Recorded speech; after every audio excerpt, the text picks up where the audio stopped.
Hello, my beautiful souls. Welcome sa ating tarot reading sessions. Keep in mind, general reading po ito. Maring mag-resonate, maring hindi. Kunin nyo na lang po kung para sa inyo and leave the rest. Maring mag-shift na energies or magkabaliktad ang sitwasyon. Kaya kayo na pong bahala kung saan kayo nakalugar sa reading natin. Okay? So, let's see.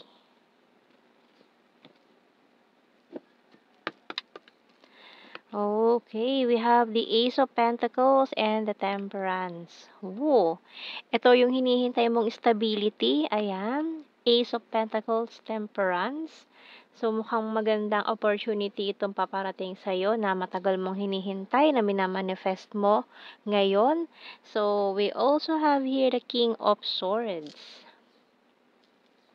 the World, Six of Pentacles, Two of Cups, the Death card, and the Eight of Wands. Wow! Talagang fresh na fresh itong mga paparating na to. And yung bottom card natin, Two of Swords. 2-2. Okay.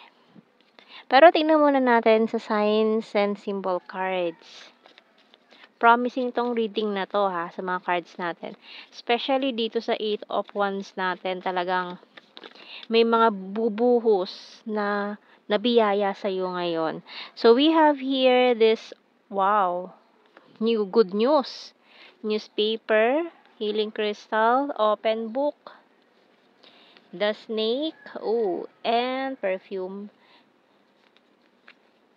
Traffic lights, and bottom card natin, playing cards. Pero, syempre, hindi mo mawala mga kontrabida. Kung may bida, may kontrabida. So, ayan, may snake card tayo dito, playing cards. So, mag-ingat dito sa mga energies na ito, na trickster energy na maaaring sumira dito sa mga plano mo. No? Pero ang dami nito, may mga taong magpapaulan din sa'yo ngayon ng evil eye. Kaya, ingatan mo sarili mo, okay? So, tingnan natin anong message ng archangels. Kasi talagang mahihitik ka sa bunga ngayon eh. Syempre kapag ang puno hitik sa bunga, maraming mambabato. Asahan mo yan. So, tingnan natin anong message ng archangels natin dito.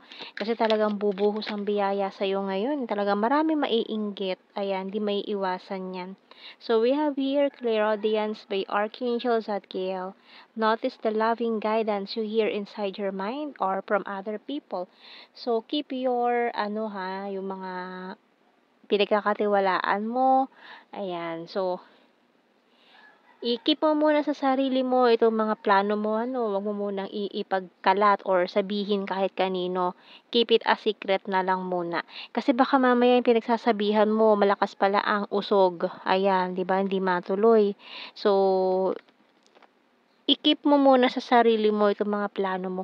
Tsaka mo na lang banggitin siguro kapag sumisigaw na yung success, no? Hayaan mo na lang yung success ang mag-ingay, no? Ayan. Baka kasi mabulilyaso pa. Sayang naman tong mga biyayang paparating. So, tingnan natin sa tarot messages natin. And at the same time, maaring may magparamdam ngayon sa'yo, no?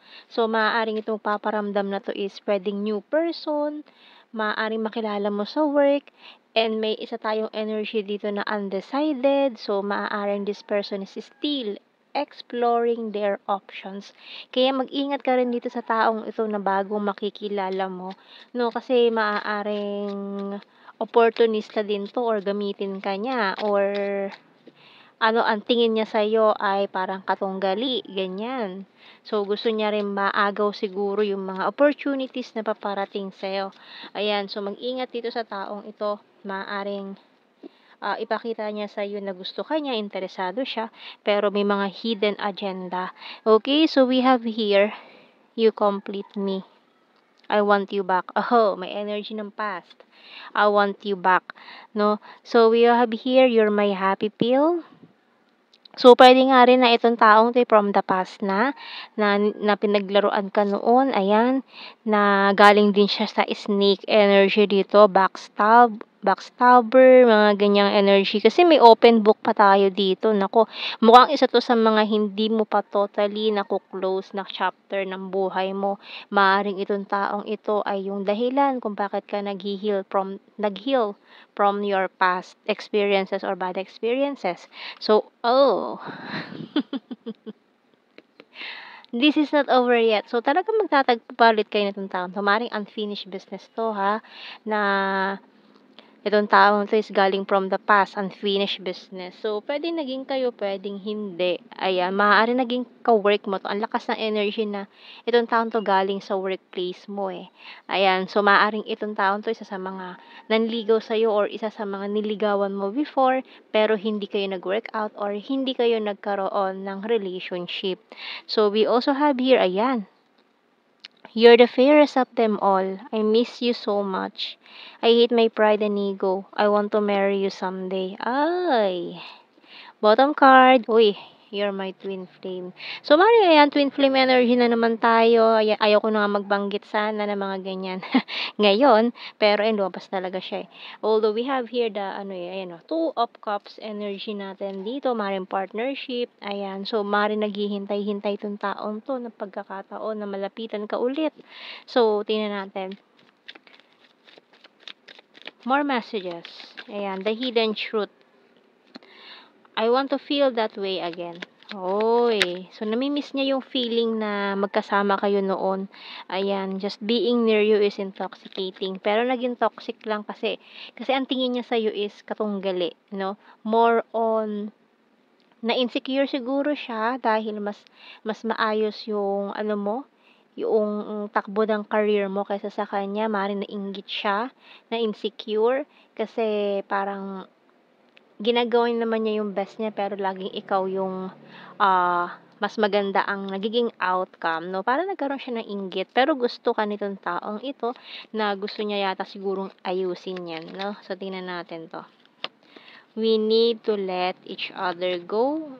I'm afraid to contact you. You speak to me through music. I hid who I'm really am from you. Ayan, marami siya mga tinatago, no? Mga hindi siya nagpapakita ng sarili niyang emosyon, maaaring tinatago niya. I feel you leaving me behind and I'm grateful for the spiritual lesson. Bottom card, I lost myself for a little while. Pero siguro na natauhan na itong taong to sa ginawa niya sa'yo. Maaaring binackstab ka niya sa trabaho, parang gusto ka niya pero siniraan ka niya or kung ano man 'tong ginawa niya.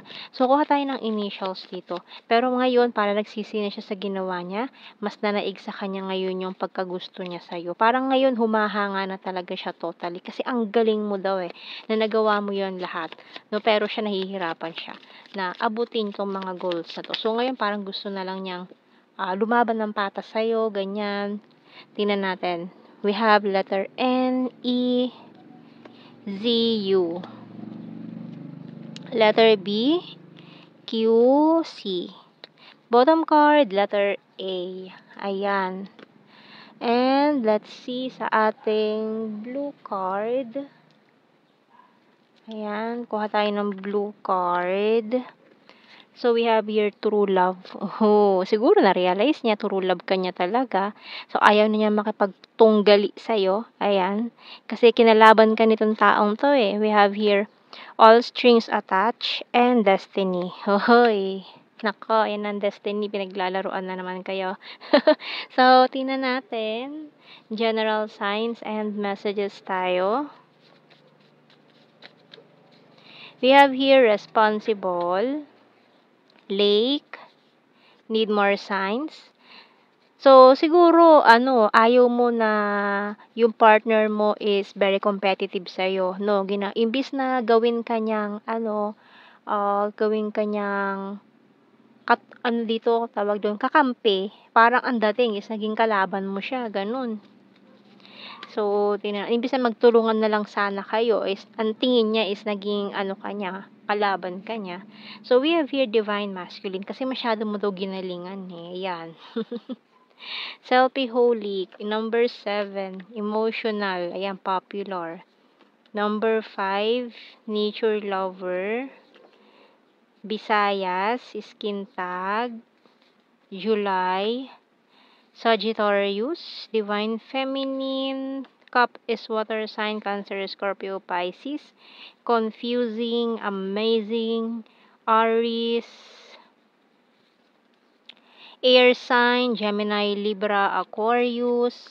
Another twin flame. Oh, April, 9, smart, travel, and last card natin, Libra. So, yan ang ating reading, my beautiful souls. Thank you for watching. Take care and God bless. See you in our next reading, guys. Bye-bye.